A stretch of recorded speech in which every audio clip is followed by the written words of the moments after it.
எல்லாருக்கும் வணக்கம்.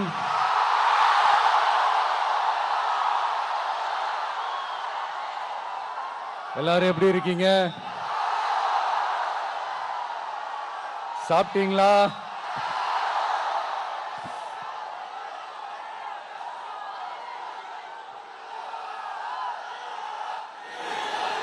அண்ணா அவர்களுக்கு ஒரு வணக்கம், பெரியார் அவர்களுக்கு ஒரு வணக்கம். இப்ப நான் எந்த மண்ணில் நின்றுட்டு இருக்கிறேன் தெரியுமா?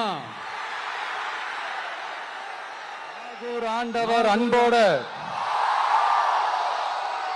நெல்லுக்கடை மாரியம்மன் அன்னை வேளாங்கண்ணி ஆசியோட கடல் தாய் மடியில் இருக்கிற என் மனசுக்கு ரொம்ப நெருக்கமான நாகப்பட்டினம் மண்ணில் இருந்து நின்று பேசிட்டு இருக்கிறேன். என் நெஞ்சில் கொடியிருக்கும்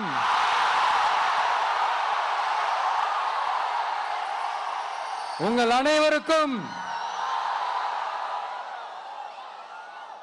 என்னைக்குமே ஒரு மீனவ நண்பனா இருக்கிற இந்த விஜயோட அன்பு வணக்கங்கள்.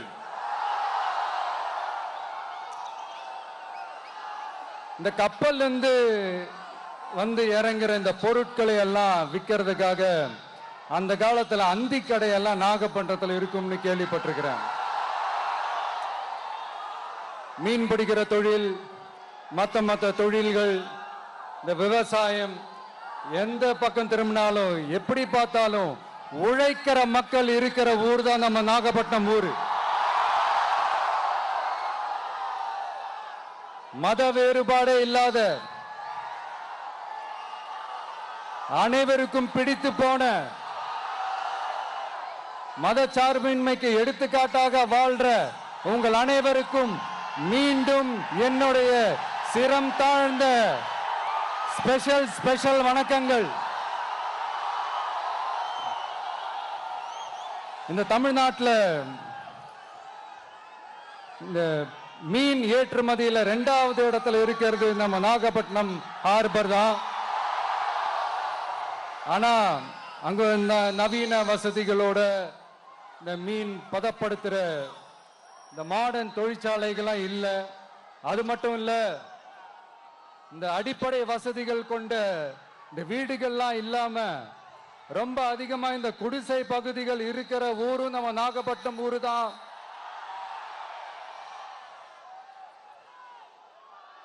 இந்த முன்னேற்றத்திற்கெல்லாம் எங்கள் ஆட்சி தான் சாட்சி. அப்படி இப்படின்ட்டு இந்த அடுக்குமொழியில பேசி பேசி அது நம்ம கேட்டு கேட்டு காதுல இருந்து ரத்தம் வந்ததான் மிச்சம். இவங்க ஆண்டது பத்தாதா?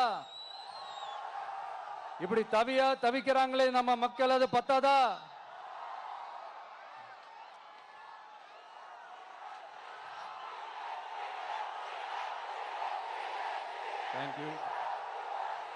தேங்க்யூ.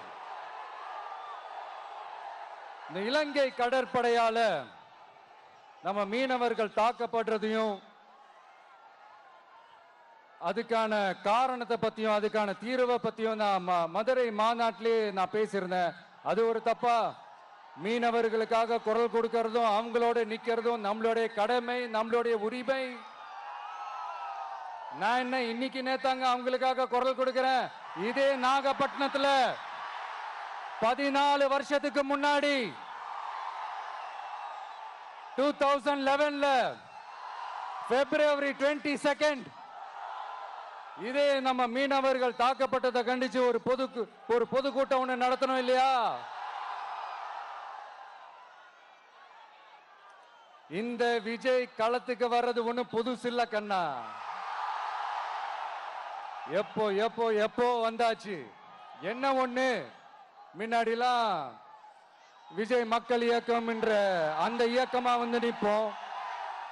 இப்ப தமிழக வெற்றி கழகம் என்ற அந்த ஒரு அரசியல் இயக்கமா வந்து நிக்கிறோம். அவ்வளவுதான் வித்தியாசம். அன்னைக்கும் சரி, இன்னைக்கும் சரி, இனிமேலும் சரி, மக்களுக்காக மக்களோட நிக்கிறது தான். இது புரிய வேண்டியவங்களுக்கு புரிஞ்சா சரி.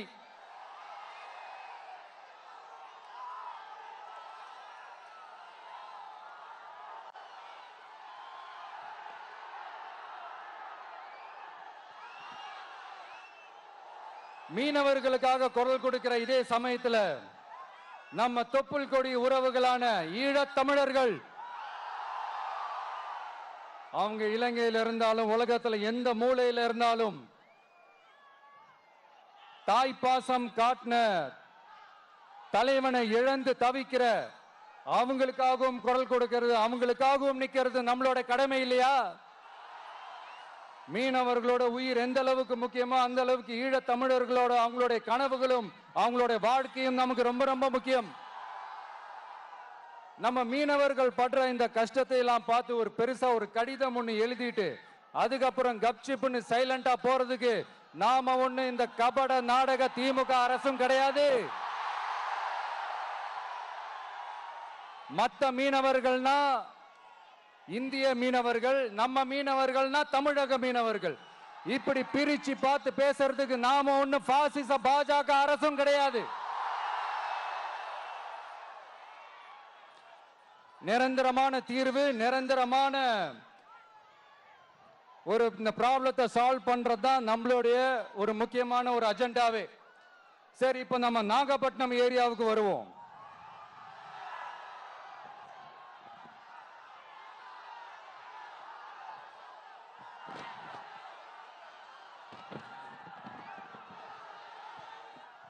இங்க இருக்கிற மண் வளத்தை பாதிக்கிற இறால் பண்ணைகளை முறைப்படுத்தணும்.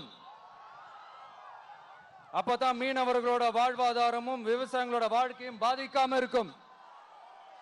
கடலோர கிராமங்கள்ல மீன் அரிப்புல இருந்து பாதுகாக்கிற அலையாத்தி காடுகளை அழிக்கிறத பத்தி தடுத்து நிறுத்தி அதுக்கு ஒரு வழி பண்ண வேண்டிய அரசாங்கத்துக்கு இதை விட ஒரு முக்கியமான ஒரு வேலை ஒண்ணு இருக்கு. அது என்ன தெரியுமா? சொந்த குடும்பத்தோட வளர்ச்சியும் சொந்த குடும்பத்தோட சுயநலமும் தான் அந்த முக்கியமான வேலை. இங்க இருக்கிற மக்களுக்கு குடிக்க தண்ணி இல்லாம தவிக்கிறாங்க. அதுக்கு தீர்வா காவிரி தண்ணியை கொண்டு வரலாம், மக்களோட தாகத்தை தீர்க்க. கொண்டு வந்தாங்களா? இவ்வளவு பாரம்பரிய கடல் சார்ந்த ஊர்ல ஒரு கவர்மெண்ட் மெரைன் காலேஜ் ஒண்ணு கொண்டு வரலாம். கொண்டு வந்தாங்களா? மீன் சம்பந்தமான எந்த தொழிற்சாலையும் அமைக்கல. அமைச்சாங்களா? அட்லீஸ்ட் நிறைய பேருக்கு வேலை வாய்ப்பு கிடைக்கிற மாதிரி தொழில் வளர்த்தியாவது பெருக்கலாம். அதையாவது செஞ்சாங்களா? ஆனா ஒவ்வொரு டைமும் வெளிநாட்டுக்கு டூர் போயிட்டு வர்றப்பெல்லாம் அத்தனை கோடி முதலீடு, இத்தனை கோடி முதலீடுன்னு சிஎம் அவர்கள் சிரிச்சுக்கிட்டே சொல்லுவாரு. சிஎம் சார், மனசை தொட்டு சொல்லுங்க, வெளிநாட்டு முதலீடா இல்ல வெளிநாட்டுல முதலீடா? ஒட்டுமொத்த தமிழ்நாட்டுக்கும் முதலீடா இல்ல உங்க குடும்பத்தோட முதலீடு வெளிநாட்டுக்கு போகுதா?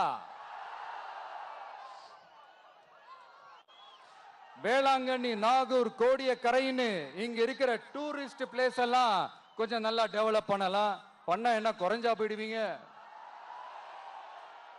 வேதாரண்யம் பகுதியில் உப்பு ஏற்றுமதி செய்யறதுக்கு வசதியை செஞ்சு கொடுக்கலாம். செஞ்சாங்களா?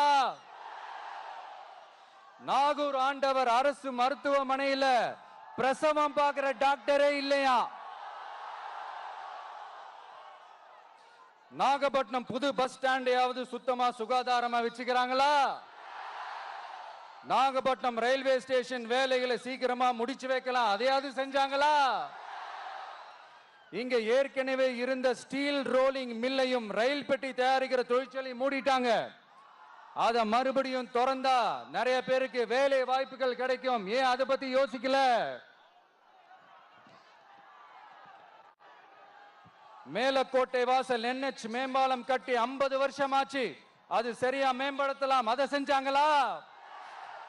Thanjavur to Nagapattinam NH road வேலை பல வருஷமா நடக்குது. இன்னும் முடிச்ச பாடே காணும். அதை வேகப்படுத்தி முடிச்சிருக்கலாம். அதையாவது செஞ்சாங்களா? ரொம்ப முக்கியமா நெல்லு மூட்டையெல்லாம் மழை காலத்துல வெள்ளத்துல நனைஞ்சு நம்ம விவசாயிங்க எவ்வளவு வேதனைப்படுறாங்க. அதுக்கு சரியான ஒரு குடவுன் கட்டி தரலாம். அதையாவது கட்டி தந்தாங்களா? எலெக்ஷனுக்கு முன்னாடி திமுக காரங்க வந்து செய்வோம் செய்வோம் செய்வோம் செய்வோம்னு சொன்னாங்களே, செஞ்சாங்களா? இதெல்லாம் எதுவுமே செய்யாம எல்லாத்தையும் செஞ்ச மாதிரியே அதையும் பெரியம்மையா வேற சொல்லுவாங்க இவங்க. நான் போன வாரம் திருச்சிக்கும் அரியலூர் மாவட்டத்துக்கும் போய் நம்ம மக்களை சந்திக்க போயிருந்தேன். அப்போ பெரம்பலூரும் போக வேண்டியது. அங்க சில ரூல்ஸ் அண்ட் ரெகுலேஷன்ஸ், ஒரு கட்டத்துக்கு அப்புறம் இந்த பஸ்ஸே மூவ் ஆகல.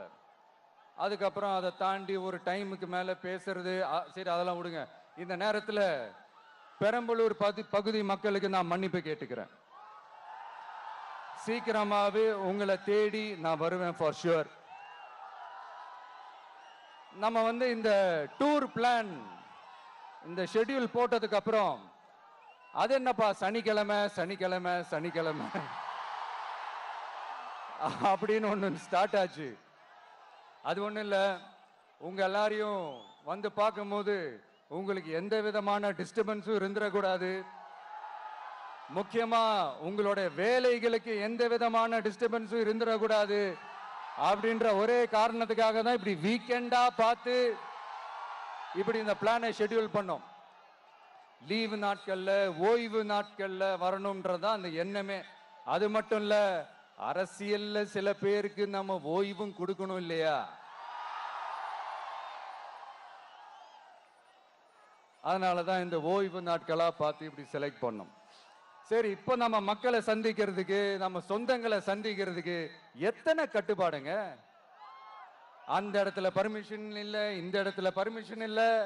ஆனா அதுக்கான காரணங்கள்லாம் நீங்க கேட்டீங்கன்னா சொத்தையான காரணமா இருக்கும். அங்க பேசக்கூடாது, இங்க பேசக்கூடாது, 5 நிமிஷம் தான் பேசணும், 10 நிமிஷம் தான் பேசணும்.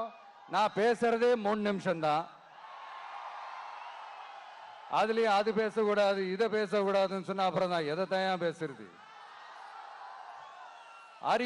அரியலூர்ல போனப்போ நான் கரெக்டா அந்த ஊருக்கு போறதுக்கு முன்னாடி அந்த ஏரியாலேயே அந்த பவர் கட்டு. அப்புறம் நான் திருச்சிக்கு போய் நான் பேச ஆரம்பிச்சதுக்கு அப்புறம் அந்த ஸ்பீக்கருக்கு போற அந்த வயரு கட்டு. இல்ல, நான் தெரியாம தான் கேட்கிறேன் சிஎம் சார். ஃபார் எக்ஸாம்பிள், இப்போ ஒரு RSS தலைவர் இங்க வராருன்னு வச்சுக்கோங்க, இல்ல நம்ம பிரதமர் மோடிஜி அவர்களோ இல்ல உள்துறை அமைச்சரோ இங்க வராருன்னு வச்சுக்கோங்க. இந்த மாதிரி கண்டிஷன்ஸ்லாம் போடுவீங்க, இந்த மாதிரி பவர் கட் பண்ணுவீங்க, இந்த மாதிரி வயர் கட் பண்ணுவீங்க. கொஞ்சம் கட் பண்ணி தான் பாருங்களேன். முடியாதுல, பேஸ்மெண்ட் அதிரும்ல. நீங்க தான் மறைமுக உறவுக்காரர்களாச்சே. இதாவது பரவாயில்லைங்க. இதை தாண்டி ஒரு ரூல் ஒண்ணு போட்டாங்க, பஸ்ஸுக்குள்ளேயே இருக்கணுமா, பஸ்ஸை விட்டு வெளியில வரக்கூடாதான், கையை இவ்வளவுதான் தூக்கணுமா, இப்படியே வரணுமா. மக்களை பார்த்து சிரிக்காத, மக்களை பார்த்து கையசைக்காத, இப்படியெல்லாம். ஐயோ ஐயோ, நானும் என்னவோ ஏதோ நினைச்சேங்க. செம்ம காமெடியா இருக்குங்க. I am just enjoying like anything. நேரடியாவே கேட்கிறேன், சிஎம் சார் மிரட்டி பாக்குறீங்களா? அதுக்கு இந்த விஜய் ஆள் இல்ல சார், அதுக்கு நாம ஆள் இல்ல சார். என்ன செஞ்சிருவீங்க? மேக்சிமம் கொள்கைய சும்மா பேருக்கு மட்டும் வச்சுக்கிட்டு குடும்பத்தை வச்சு கொள்ளையடிக்கிற உங்களுக்கே இவ்வளவு இருந்தா, சொந்தமா உழைச்சி சம்பாதிச்ச எனக்கு எவ்வளவு இருக்கும்?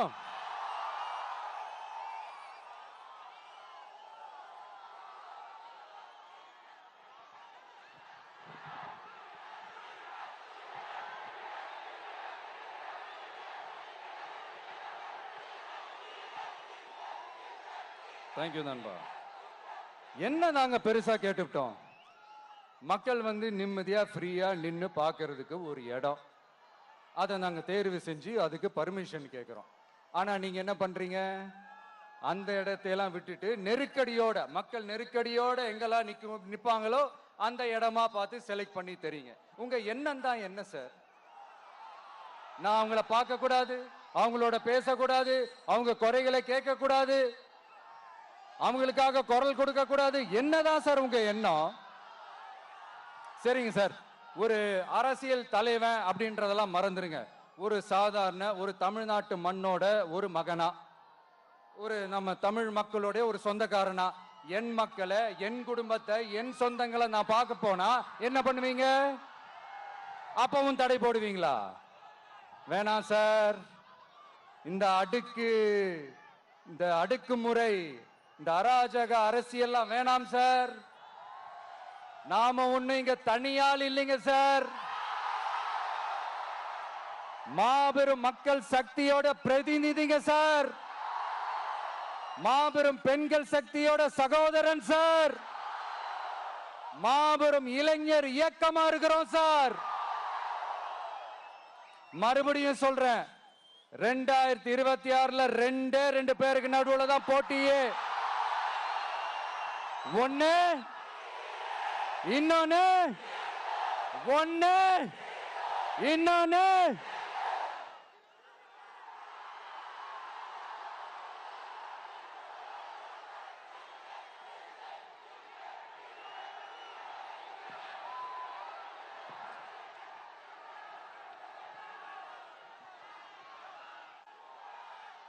இந்த பூச்சாண்டி வேலையெல்லாம் காட்டுறதை விட்டுட்டு தில்லா கெத்தா நேர்மையா எலெக்ஷனை சந்திக்க வாங்க சார். பார்த்துடலாம் சார். கொள்கையை பேருக்கு மட்டும் வச்சுக்கிட்டு குடும்பத்தை வச்சு தமிழ்நாட்டை கொள்ளையடிக்கிற நீங்களா, இல்ல தமிழ்நாட்டில் இருக்கிற ஒவ்வொரு வீட்டுக்குள்ளேயும் ஒருத்தனா இருக்கிற நானா, இந்த விஜயா? பார்த்துடலாம் சார். இனிமேலும் இந்த தடைகள்லாம் போட்டீங்கன்னா நான் நேரடியா மக்கள்கிட்டயே பர்மிஷன் கேட்டுருவேன். மக்களே நீங்க சொல்லுங்க, நான் உங்களை பார்க்க வரக்கூடாதா? நான் உங்களோட பேசக்கூடாதா? உங்க குறைகளை நான் கேட்க கூடாதா? உங்களுக்காக நான் குரல் கொடுக்க கூடாதா? இப்படி நமக்கு தடையா போடுறாங்களே, இந்த திமுக அரசு மறுபடியும் ஆட்சிக்கு வரணுமா? உங்க நல்லதுக்காக நம்ம உங்க டிவிக்கு ஆட்சி அமையணுமா? சத்தமா கேட்டுச்சா மை டியர்? ஏன்பா, நான் தான் அப்பவே சொன்னல, அவருக்கு ஆசையா பாசமா கூப்பிட்டா பிடிக்க மாட்டேங்குது. ஏன்பா மறுபடியும்? கேட்டுச்சா சிஎம் சார்?